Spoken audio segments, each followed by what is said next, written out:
જે જ્ઞેય છે જ્ઞેય પ્રકારે ના હોય ત્યાં સુધી એ જ્ઞેયનું જ્ઞાનમાં ઝળકવા પડવું જેમ છે તેમ ન થઈ શકે.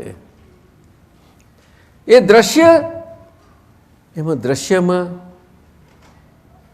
નિશ્ચિતતા નથી હોતી અને જ્ઞાનમાં જ્ઞેય દેખાય છે, દ્રશ્ય જે જ્ઞેય સ્વરૂપે દેખાઈ જાય, જણાઈ જાય છે, ત્યારે એમાં જેમ છે તેમ હોય છે. એટલે જ્ઞાનને, દર્શનને દાદાએ અનડિસાઇડેડ જ્ઞાન કહ્યું. કંઈક છે અને જ્ઞાનને ડિસાઇડેડ, નિશ્ચય જ્ઞાન.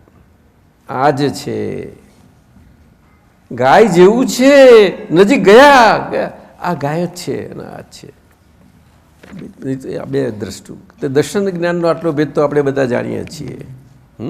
પરંતુ આ બંને ભેળું સાથે રહ્યા કરે. આપણે બધો વ્યવહારમાં તો દર્શન કામ કર્યા કરે અને એકલા હાઈએ પડ્યા તો પછી જ્ઞાન અંદર રહ્યા કરે. સમજતા જઈએ આપણે જ આપણને, આપણા ભૂતકાળને. સમજાયું ને? અને બે ભેગું થઈ જાય ને ત્યારે અંદરથી વિતરાગતાના અંશો ખુલ્લા થતા જાય. એટલે ચારિત્ર કે છે તે ચારિત્ર પૂતગલની ક્રિયાથી નથી હોતું. શું કહ્યું? એ શુદ્ધાત્માની જ્ઞાન ક્રિયા અને દર્શન ક્રિયાથી જ છે. અને એ બે સાથે સાથે એને યુગપદ કહે છે. એટલે સાથે જ હોયા કરે.